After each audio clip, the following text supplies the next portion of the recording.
although the future is changing, and we may be interacting with machines more than people, but we have to be very careful that we are humans and we want to retain our humanity.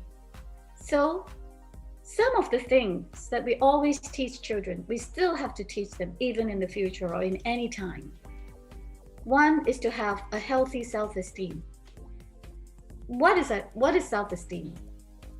並不是自尊心. Self-esteem is to accept yourself. Well, everybody has good points and bad points. Accept them. This is me. So I'm going to live with myself.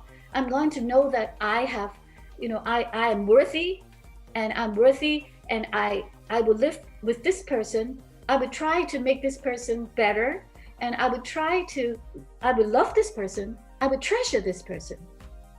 That's self-esteem. You have to start with yourself. Love yourself, accept yourself, and then you will be able to accept others and be kind to others.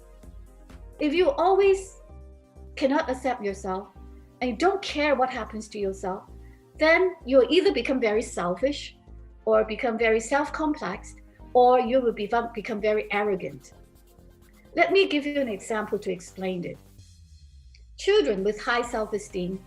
So if you see somebody who is better than yourself, children with low self-esteem, if they see somebody who is better than themselves, they would say, I don't think this is so good. I think must be his parents are rich or whatever, or maybe he's cheating. When they see somebody doing very well, they don't like it.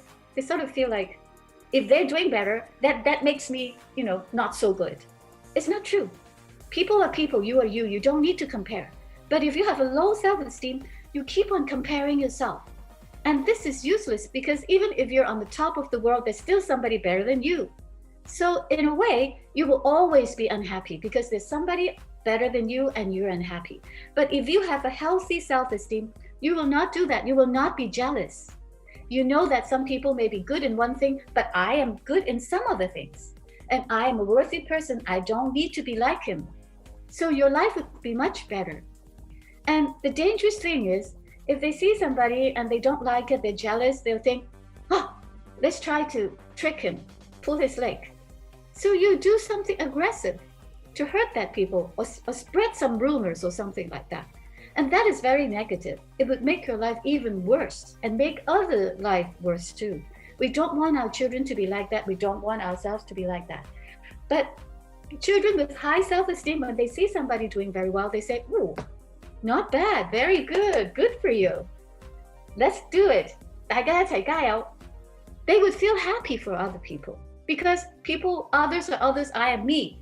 I don't have to be jealous of him. I'm happy if he is successful. So when people are happy, he's happy too. So his life is much more happier. If you have a low self-esteem and you see somebody who's not doing so well, you'll say that, oh, he's not up to my level. I'm not going to be friends with him. I have to be with friends of my same level. This is a kind of discrimination. But this is the way, because he has a low self-esteem, he will look down on people. Well, extreme cases, they will say, oh, he's so soft. Let's try to bully him and hit people or say bad things about her, make people feel bad. And then because people are hurt, maybe they'll cry or maybe they'll feel very hurt, then you feel very powerful. You're trying to gain your self-esteem from them. You try to gain your self-worth by treating some people bad. This doesn't last, because you beat up some people and then she cried, but then she get used to it, and next time you have to even do worse things to her before you can feel that rush of self-esteem again. So this is a never-ending cycle of bullying people, feeling bad, feeling good. It makes your life very complicated, and it is definitely an evil thing. So you have to understand that you are very precious. You don't have to do things like that to feel that you are worthwhile. You should have your own self-esteem. That's why I say it is very important to cultivate a healthy self-esteem for yourself and for your children and for the students. How do we do that? We do that by not comparing. Don't compare yourself with anybody. You're good enough. Just try your best. That is good enough. Nobody has to be like a Tillian, a Superman, a Superwoman. Just do what is best for you. Do what you like and try your best. Go the extra mile. Just let yourself know that I've tried enough.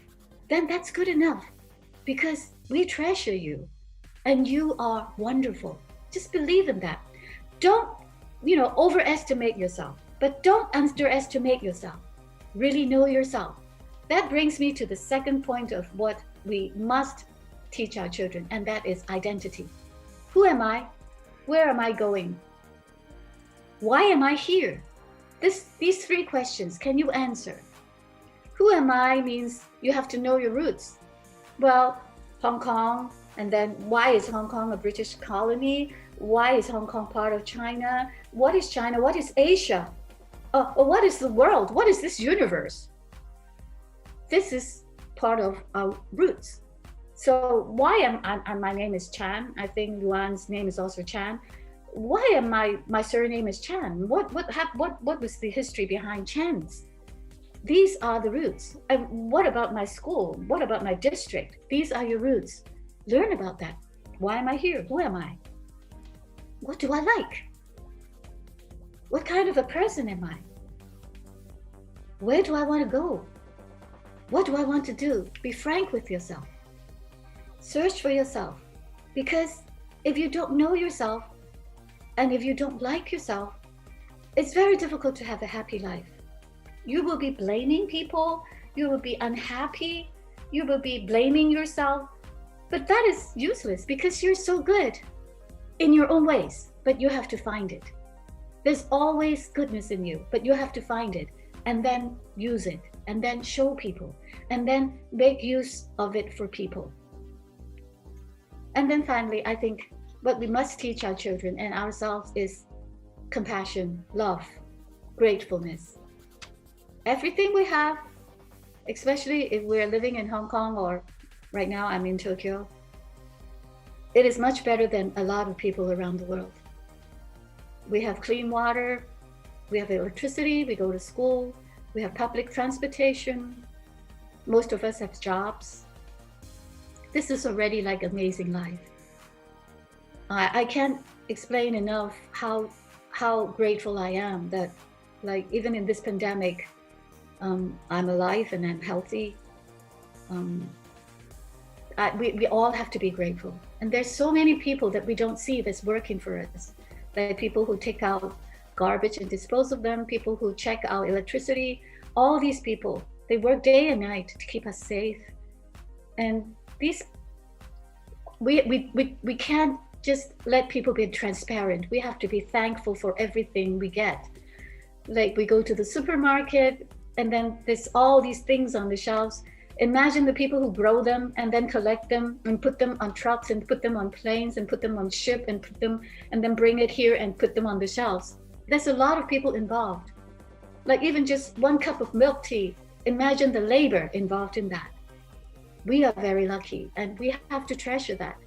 And unless we can feel thankful, we won't be happy. And unless we can feel that we are being loved, we won't be happy. The greatest asset of human beings, of every one of us, is the ability to love. You can be young and old, women, children, men, whatever. Even if you're sick, if you're dying, you can still love people. That is our greatest power. And the power to love will not leave you.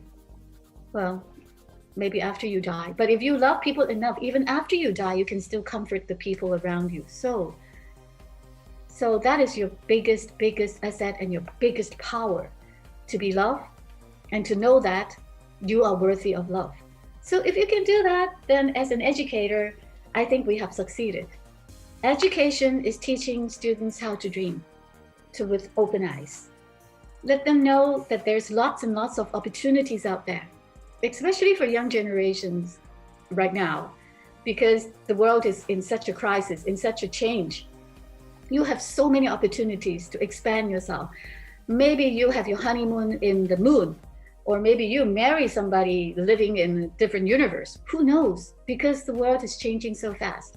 And if you can adapt to it, you can have such a full life. And then after telling them that there's all kinds of opportunities, let them choose what they want, and then give them some tools so that they can start their life.